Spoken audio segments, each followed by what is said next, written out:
이사야서 강의 30번째 시간 시작하겠습니다.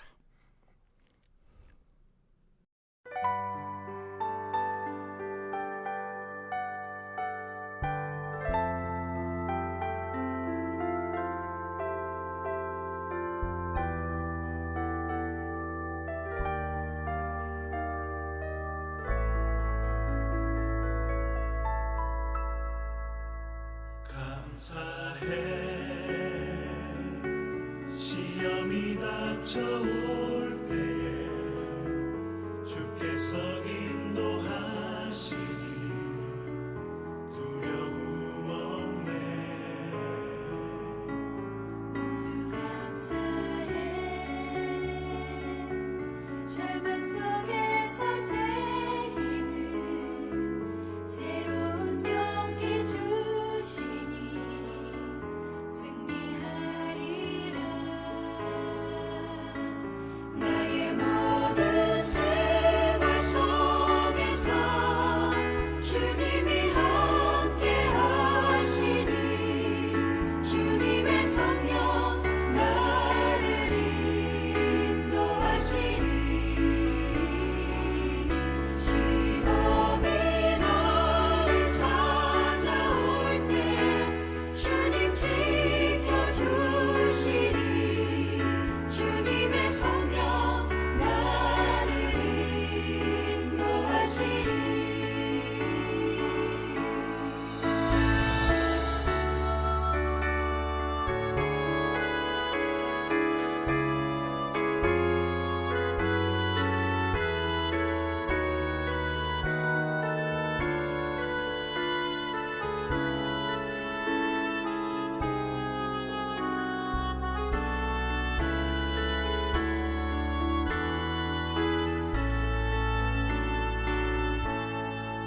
감사해 시험이 닥쳐올 때에 주께서 인도하시니 두려움 없네. 모두 감사해 절망 속에서 새 힘을 새로운 용기 주시니 승리하리라. 나의 모든 생활 속에서 주님이 함께 하시니 주님의 성령 나를 인도하시니 시험이 나를 찾아올 때 주님 지켜주시니 주님의 성령 나를 인도하시니 나의 모든 생활 속에서 주님이 함께 하시니 주님의 성령 나를 인도하시니 시험이 나를 찾아올 때 주님 지켜주시니 주님의 성령 나를 인도하시니 주님의 성령 나를 인도하시니.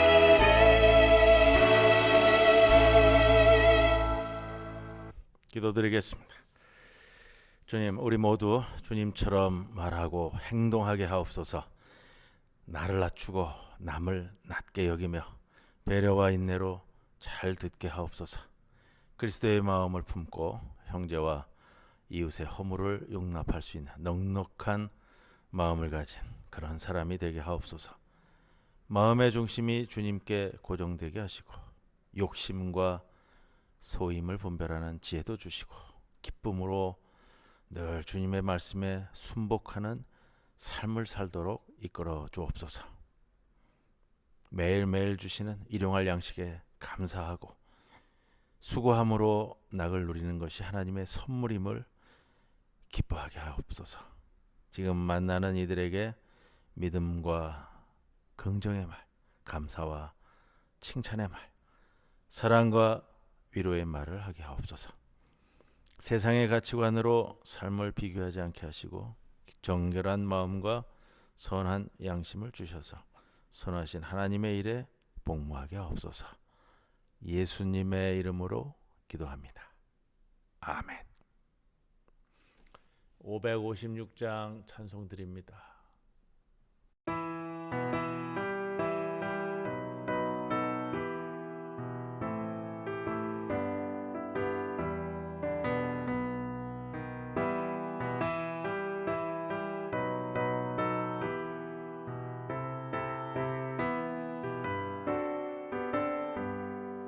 날마다 주님을 의지하는 우리 집 온 가족 복되어라. 다 함께 모여서 찬양하니 하늘의 위로가 넘쳐나네. 할렐루야.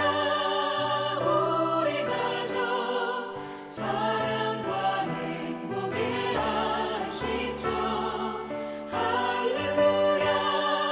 우리 가족 주님만 모시고 살아가니.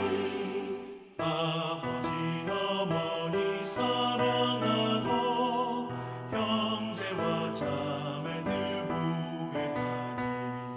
세상의 풍파가 밀려와도 주 사랑 안에서 두려움 없네. 할렐루야. 우리 가족 사랑과 행복의 안식처. 할렐루야. 우리 가족 주님만 모시고 살아가니.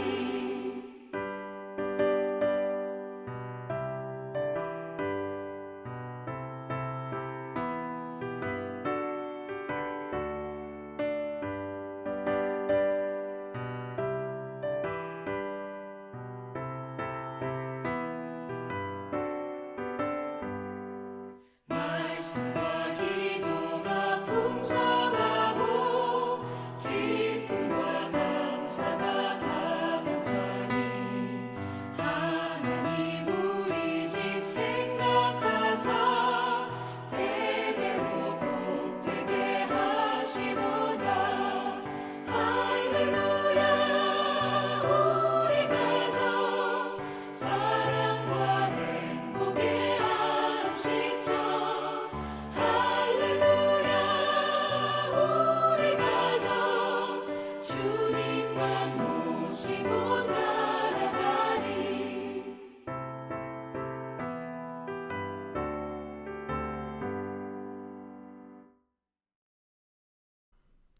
오늘은 이사야서 39장의 말씀입니다. 1절로부터 8절까지 말씀 봉독하고 함께 말씀 상고합니다.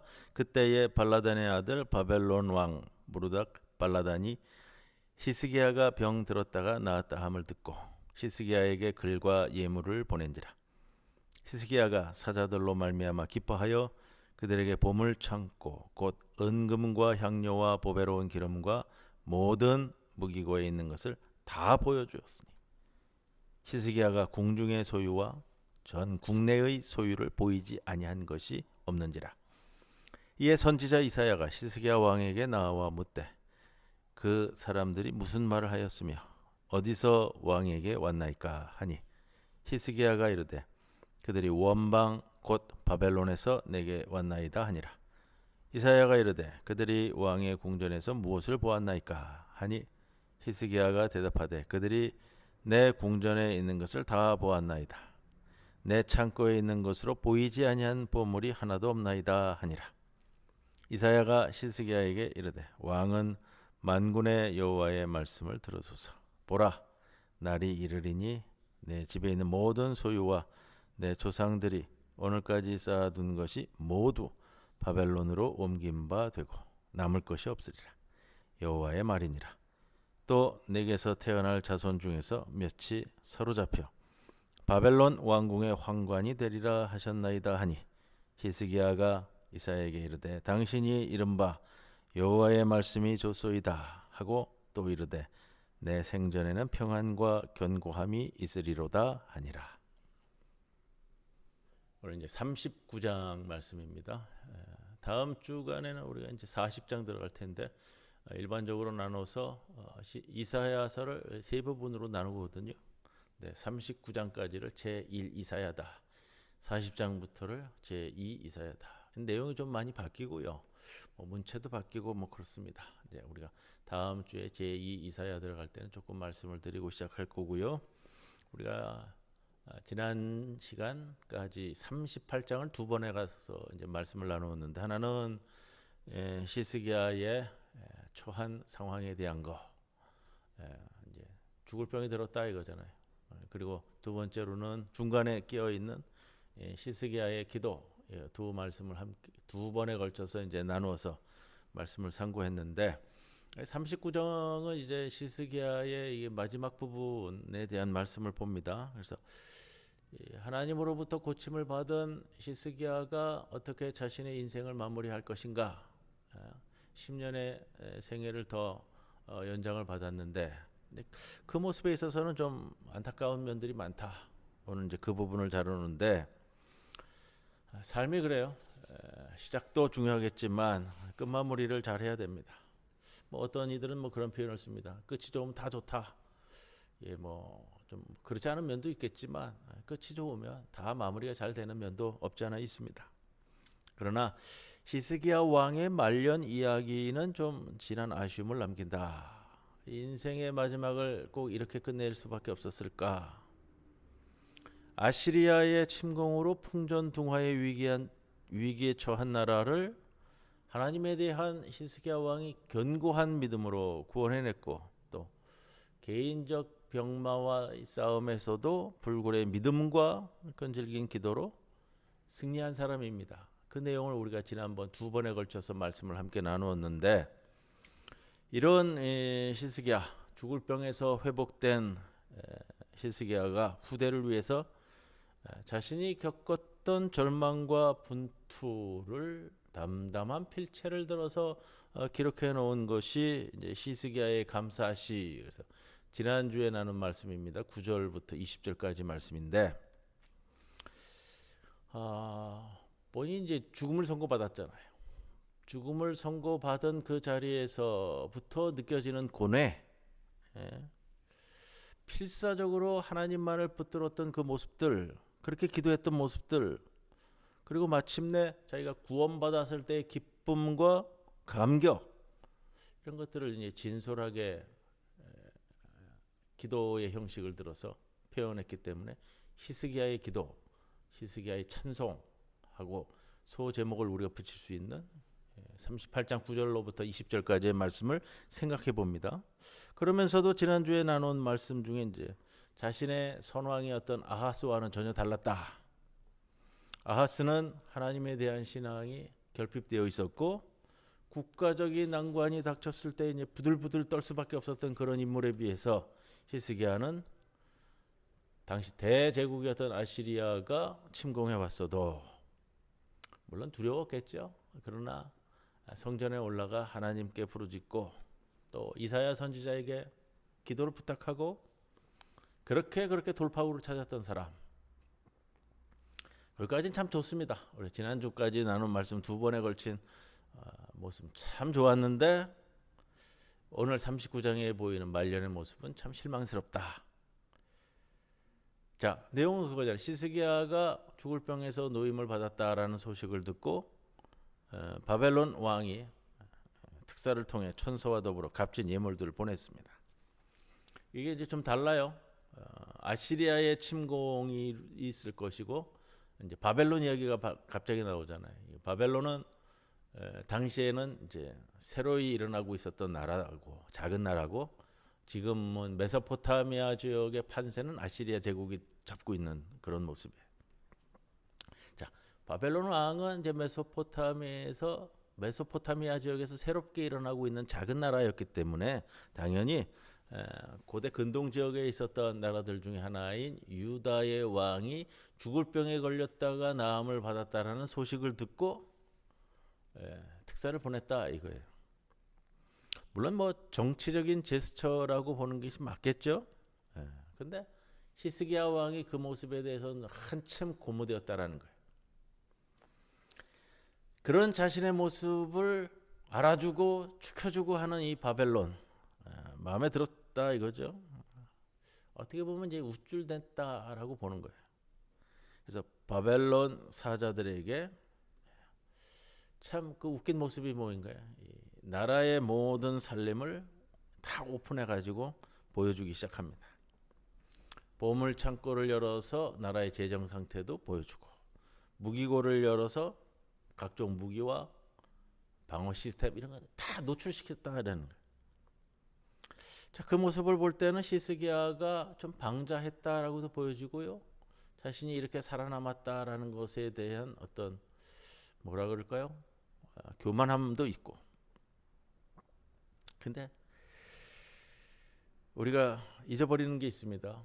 이게 이제 뭐 히스기야 왕 한 사람에게만 국한되는 것이 아니라 이미 죽었어야 될 인물이잖아요. 죽음을 선고받았다. 자신은 이미 죽었어야 되는 인물이라는 것에 대해서 까맣게 잊어버리는 거예요. 이게 보통 우리 그리스도인들에게도 반복되는 모습인데 망각하는 거예요. 지금 내가 누리는 이 내 삶을 누구의 은혜일까? 유다 왕국의 견고함이나 군사력이나 경제력으로서 유다가 지금 버티고 있을까? 왕인 내가 정치를 잘해서 지금 이 나라를 잘 버티고 있을까? 엊그제까지만 해도 하나님 바짓가랑이를 붙들고 울며불며 매달리던 히스기야는 어디 갔을까? 지금은 그런 하나님을 내 뒷방에다 가둬놓고 바벨론 사절단 사자들에게 자신을 과시하는 그런 모습. 이게 이제 우리들에게도 동일하게 접근하면은 항상 우리는 하나님의 은혜 속에 내가 절망하거나 공고함 속에 있을 때 하나님께 울부짖듯 또 나음을 받고 또 자만해지고 반복되지는 않느냐 이런 모습을 살필 수가 있고요. 자, 히스기야와 같은 모습을 보였을 때 하나님은 어떻게 다가갈 것인가 그 모습을 보고 자만과 교만에 사로잡힌 히스기야가 결국에는 예언자 이사야로부터 최후 통첩을 전달받는 거예요. 히스기야는 심판 선언에 대해서 심판의 내용은 그거잖아요. 다 빼앗기고 네 자식들은 끌려가서 바벨론의 환관이 될 것이고 다 망할 것이다. 이건데 근데 좀 의아한 대답이 나와요. 의아한 대답. 이게 과연 어떤 의미로 할까? 8절에 나오는 것인데 이런 이사야 선지자의 선포에 대해서 히스기야 왕이 대답하는 내용이 그잖아요. 당신이 전한 야훼의 말씀이 그렇다면 좋소이다. 이거로 끝난다고요? 딱 듣고서는 당신의 말을 잘 들은다. 자, 그렇다면 좋소이다. 이거로 끝났어. 하나님의 심판 선언을 그대로 받아들이겠다라는 건지 어쩌할 수 없기 때문에 뭐 순응하겠다는 건지 좀 불분명합니다. 뭐 두 가지가 다 섞여 있을 수도 있고요. 우리도 그럴 때가 많아요. 하나님의 선포의 말씀을 붙잡았을 때 이게 뭐 절망 가운데 다시 뭐 그럴 수밖에 없음을 순응해야 되는 건지 순순히 받아들이는 겸허한 마음인지.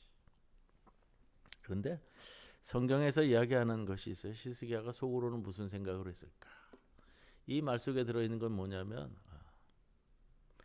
내가 살아가는 동안에는 그런 일이 없을 거라는 거예요. 그 때문에 안도했을까? 이사야를 통해 전해진 하나님의 엄중한 심판의 말씀을 듣고 뭐 그렇게 하십시오. 그런 내가 살아가는 동안에는 뭐 괜찮을 것인데 이렇게 중얼거리는 표현이었을까? 이것도 뭐 말도 안 되는 소리죠. 자, 히스기야를 보면서 자신의 인생의 마지막 퇴장을 이런 식으로 한다라는 것이 안타깝습니다. 그와 더불어 우리에게 전해지는 메시지는 귀가 있다면 히스기야의 말년의 이 모습을 좀 귀감 삼아야 된다라는 거. 자, 앞장에서 보았던 히스기야의 모습, 38장에 보였던 모습과 오늘 39장에 보이는 히스기야의 모습은 간극이 큽니다. 우리 삶이 그렇게 간다는 거예요. 고난 가운데서는 하나님 붙들었다가 좀만 나아지면 그냥 풀어지는 거. 근데 이게 단순히 개인에게 보이는 모습으로서 우리에게 주는 것을 넘어서 이제 유다 공동체, 이스라엘 백성 모두가 하나님 앞에 섰을 때 보이는 모습도 동일하다라는 거. 자, 그걸 이야기할 텐데, 자, 이런 걸 봅니다. 신중하고 사려 깊던 왕, 하나님께 매달릴 줄 알았던 경건한 왕. 갑자기 왜 이렇게 유치하고 치졸한 모습으로 보여질까? 이 의구심을 좀 해결해야 되는데 사실 우리도 뭐 마찬가지고요. 우리도 살다 보면 얼마든지 그런 모습을 보이기도 합니다. 그 누구도 자신할 수 없어요. 뭐 저도 마찬가지고요. 이걸 봅니다. 오늘 이제 성경을 보면서 이사야서 39장이 히스기야를 이런 사람으로 특징 지어서 마지막에 묘사하는 이유가 뭘까? 히스기야라는 한 사람의 모습을 통해서 히스기야가 중요한 것이 아니고요. 유다 공동체가 중요한 것이고 그걸 지금 읽고 있는 우리가 중요한 것이고 그 과정을 통해서 하나님의 메시지를 우리가 붙잡아야 되는 거예요. 해답의 열쇠가 이게 있습니다. 히스기야가 바벨론 사신들이 왔을 때 자기 왕궁과 왕국에 있는 모든 것들을 다 보여주는데 이런 표현을 써요. 2절 말씀을 보면 모든 무기고에 있는 것 다 보여주었다. 보이지 아니한 것이 없다.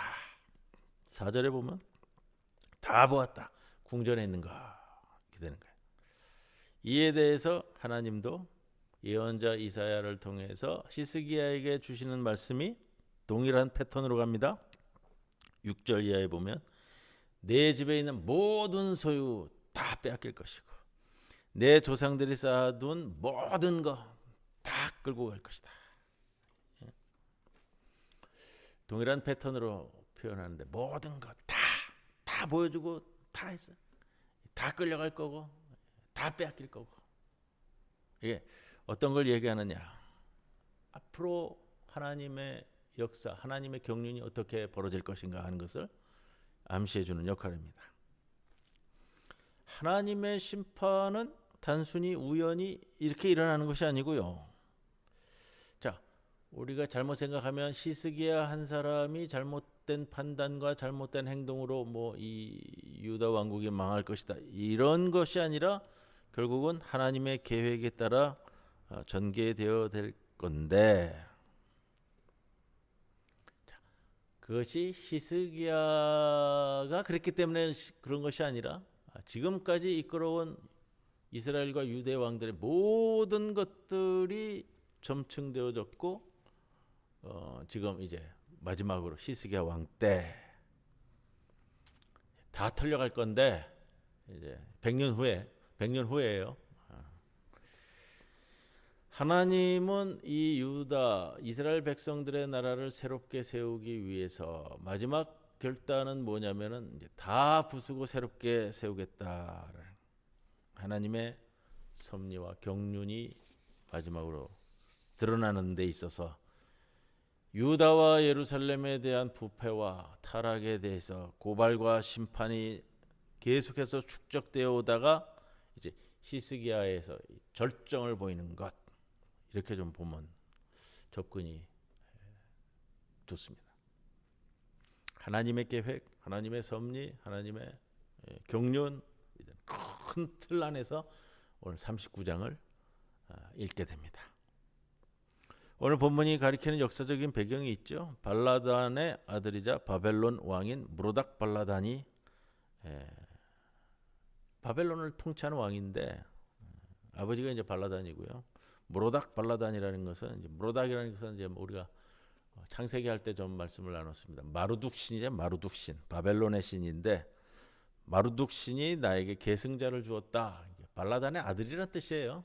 마르둑 신이 내게 준 나의 계승자, 무로닥 발라단 이런 표현인데 기원전 720년경부터 700년대까지 바벨론을 다스렸던 왕.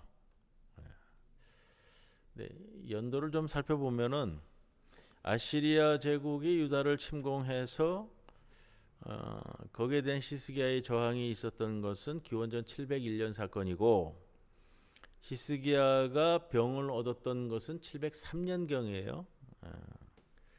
그렇게 추정을 하는데 기원전 703년경에 히스기야가 죽을 병에 걸려 사경을 헤매다가 하나님의 은혜로 생명을 연장받았습니다.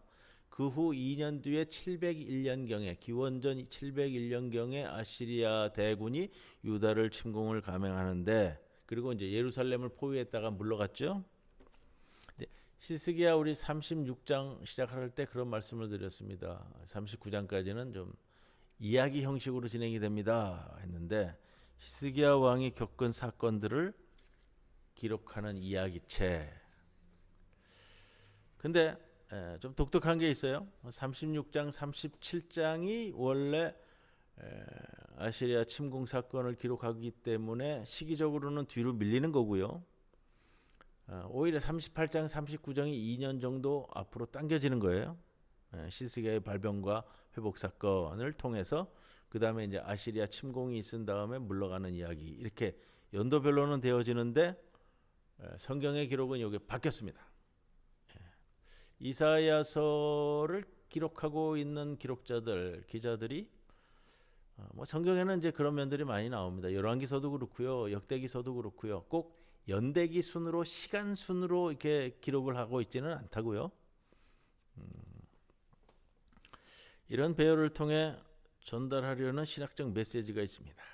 그것은 큰 사건을 먼저 두고 작은 사건을 다루는 건지, 하나님의 심판으로 발생한 아시리아의 침공 이야기로 구출받게 된다는 구원 신탁, 그 다음에 히스기야 왕이 죽을 병에 들었다가 치유되는 단락의 주제. 연대기적으로는 바뀌었는데 이것을 통해서 하나님의 경륜이 어떻게 진행되어 가는가. 우상숭배와 불의한 행실로 더럽혀졌던 유다 왕국의 부패한 냄새가 하늘까지 치솟았는데 개선과 회생이 도저히 불가능해 보이는 지경에서 하나님은 이방 세력을 심판의 도구로 삼아 자기 집을 때려 부수고 새롭게 세우고자 하시는 마음을 먹습니다. 그래서 유다를 새롭게 하시려는 하나님은 먼저 뽑고 허물고 부서뜨리고 넘어뜨리시고, 재건축할 때 제일 먼저 되는 거는 이제 부수고 새로 지어야 되잖아요. 부수고. 그러나 부수는 것이 최종 목적이 아니라 새롭게 짓는 일이 최종 목적입니다. 연대기를 무시하면서 기록한 이사야서 36장에서 39장까지 이루어지고 있는 내러티브는, 이야기는 이제 40장부터 전개될 하나님의 구원 경륜 이야기, 구원에 대한 사건의 선포를 담지하고 있는 내용이다. 이렇게 말씀드리고 싶어요. 그래서 40장부터는 내용이 확 바뀌어집니다. 그리고 바벨론 포로 시기가 올 텐데 이거는 이제 히스기야가 살던 시기에서 거의 100년이나 더 지난 기원전 587년 사건으로 뒤로 밀린다고요. 예루살렘이 이제 그때 함락이 되어 버리는데 이제 39장 히스기야의 죽음과 바벨론 포로기를 바로 연결함으로써 바벨론 포로 기간을 전제하고 희망의 메시지를 선포하는 40장으로 넘어가는 그 말미에 39장이 놓여져 있다. 어쨌든 죽음 너머에, 폐허와 사로잡힘 너머에, 절망 너머에 하나님의 놀라운 은혜의 표현을 보게 될 겁니다. 옛 것은 지나고 새 것이 올 것을 기대하는 희망지향적인 문. 그러나 오늘 이사야서 39장까지는 이사야서 후반부에 이 묘사되는 기상천외한 하나님의 일들. 이전 것은 기억됨이 없이 새로운 일을 행하실 거룩하신 하나님. 바벨론 포로기에서 돌아온다라는 것은 이제 큰 의미에서 보면 두 번째 출애굽이다 이렇게도 이야기할 수 있는데, 그런 역사를 일으키시는 전능자 하나님을 기대하는 것으로 만족하고 여기서 일단 멈춰야 할 것 같습니다. 오늘 39장 말씀 여기서 마치도록 하겠습니다. 다음 주에는 40장 제2 이사야라고 여기지는 좀 세 군데로 나눠지는데요. 제2 이사야에서는 어떻게 내용이 확 변해가는지 다음 주 함께 말씀 나누도록 하겠습니다. 찬송가 555장 찬송 드립니다.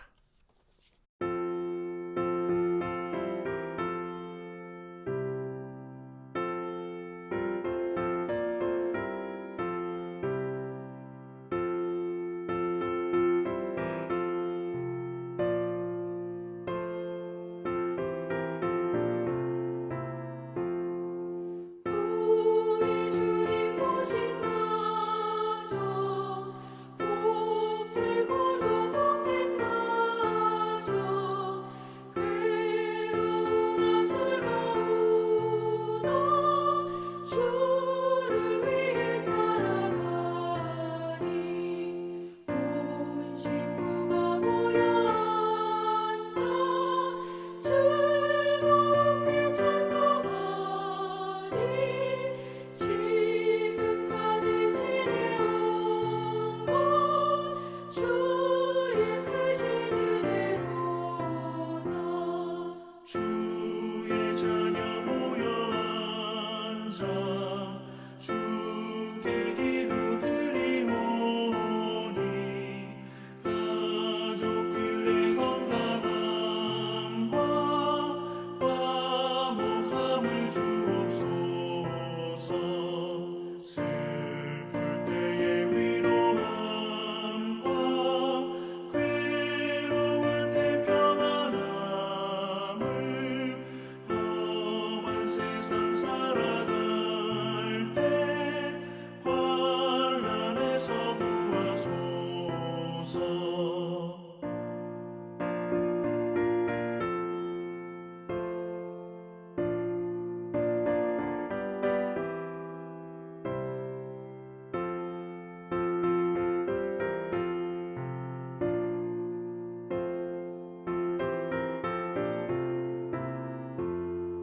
주를 사모하는 가정 변치 않게 하시옵고 이 가정에 주의 은혜 넘쳐나게 하옵소서. 사시사철 주의 사랑 강물같이 흘러넘쳐 따뜻하고 평화로운 보금자리 주옵소서.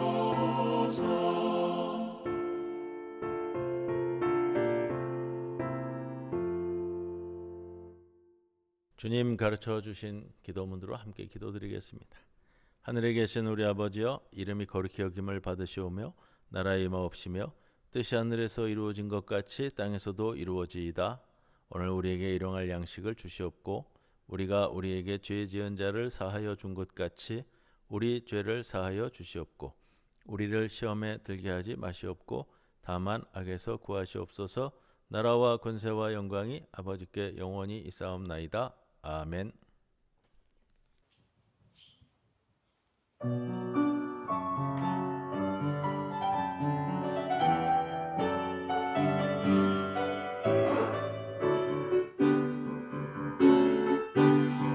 항상 기뻐해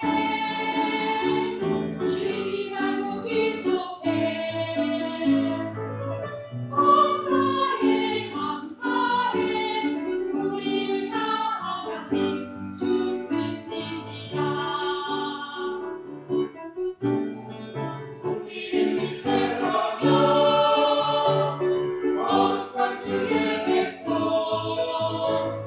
주님 오실 때까지 그 뜻대로 살아가리. 시험 중에도 실패 중에도 믿음으로 기뻐해 기도해 감사해. 외로울 때도 지칠 때에도 소망으로 기뻐해 기도해 감사해. 우리는 빛의 장면 거룩한 주의 백성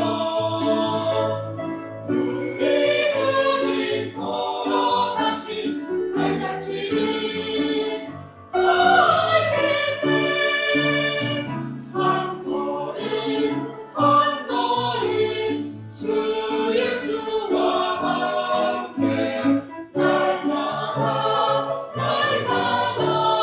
우리 걸어가리. 또 날마다 기뻐해 기도해 감사해.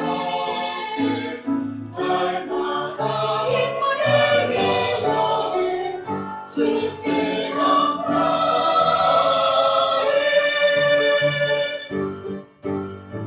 항상 기뻐해 쉬지 말고 기도해. 감사해 우리를 가하신 주 크시니라. 우리는 빛의 자녀 거룩한 주의 백성